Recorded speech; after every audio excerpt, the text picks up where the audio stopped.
Rick Prime, the Rickest Rick. It's like I'm starting a death battle video. I want to do a quick video on a deep dive into Rick Prime's abilities due to him being so OP.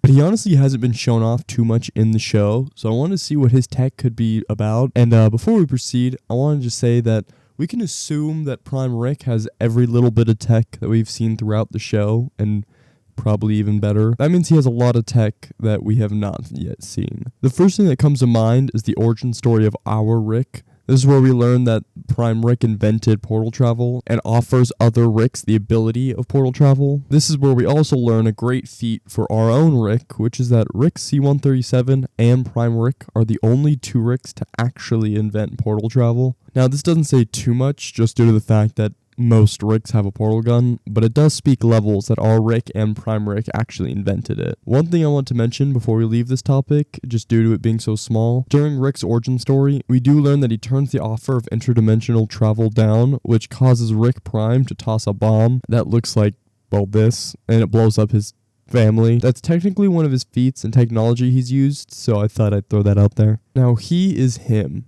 Alright, so because one thing I want to bring up before we proceed with his abilities is to take a second and go over why Prime Rick is an incredible character. The reason why I am even making this video is because he truly is the Rickest Rick. His whole personality is a massive genjutsu. With no assistance from magic or any kind of advantage over other Ricks, he is simply the smartest. So to see our Rick, who is famous for setting up elaborate schemes, usually to mess with or prove a point to Morty, get completely messed around with like he's a child, or like Itachi to basically any character. The next one I want to talk about here is nanotech, I think, because after the events of Rick's origin story, the next time we see Prime Rick is when our Rick traps him in his own universe.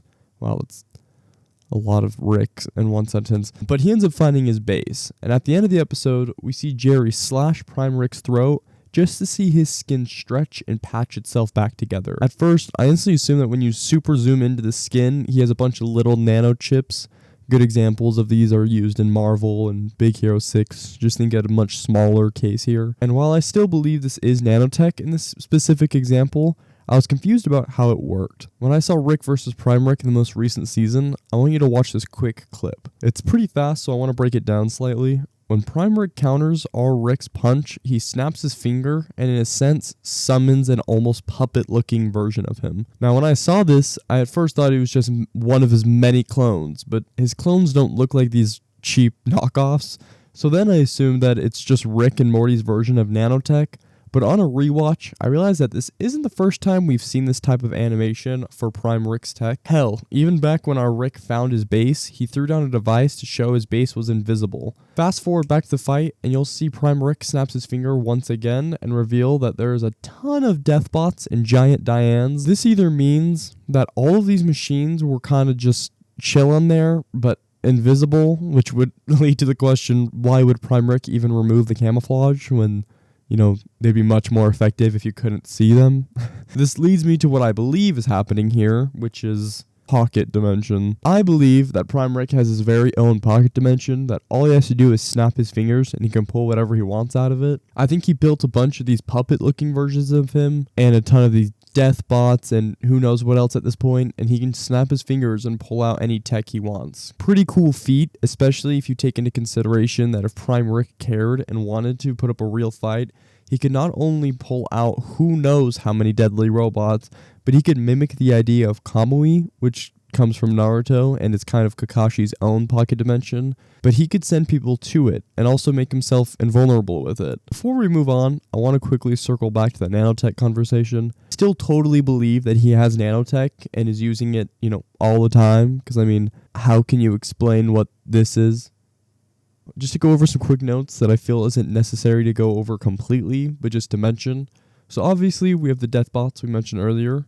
We also briefly see a Quado Prime Rick, which if you haven't seen Season 7, Episode 7, we see Quados, which are kind of like their own living creature that are connected to people, and they have a psychic link together. This is really cool because when Evil Morty's fighting him, he is scanning his brain so he can predict what Prime Rick is going to do next. And then when Quado Prime Rick comes out, it throws Evil Morty off, causing Prime Rick to get the edge over him. When Rick shoots a ton of bullets at Prime Rick, he does a little Matrix reference, which is always cool to see, but when you try to explain how he does this, it becomes a little harder. If I had to take my best guess, I think that Prime Rick has an invisible shield around him, just like Evil Morty has one that blocks bullets.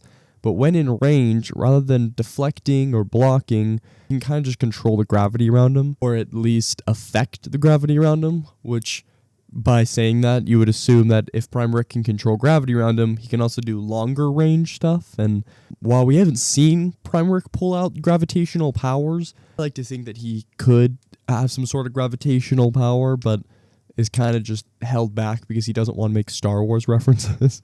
So that's my headcanon of why he doesn't do it, but I don't know how else you could explain how he just stopped bullets like this. What is he made out of? An obvious feat here with all Ricks is the fact that we don't know what they're made out of. They have all this tech built into their bone structure, causing them to have all these cool abilities.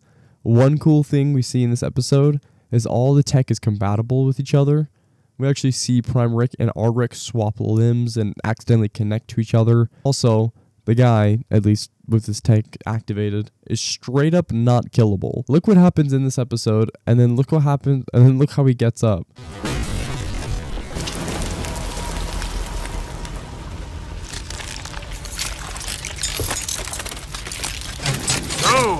Something to mention there is he is also fireproof. I guess like when he stands up and reforms his body, the fire instantly goes out, which I assume is his doing in some way. We also learned that all of his clones he has aren't just places he could be, but places that he is. That means they're all linked to a cloud drive, and I assume if the real Prime Rick dies, he can just transfer over to another one, which is why Evil Morty fries his backups. Now, last one here, which is the most powerful and notable weapon in Prime Rick's arsenal, is the fact that he has the Omega device, which the Omega device is a weapon that can wipe out anyone and probably anything throughout the entire multiverse, I assume, the Omniverse. We learned this because Prime Rick used it on Diane and wiped out all Rick's wives in every conceivable universe. Yeah, this guy is the Rick. Now, Prime Rick doesn't care enough, but if he wanted to wipe out all threats in every universe, he could do it without even breaking a sweat. So move aside, Goku. So that is going to do it for this video. Thank you so much for watching. This video wasn't necessarily about every little detail. To be honest, it's pretty damn close, which is crazy because Prime Rick is already dead, I guess. Hopefully this isn't the last time we see him, because if we get Prime Rick that was mad and was taking the fight seriously, I don't know, he might solo Goku.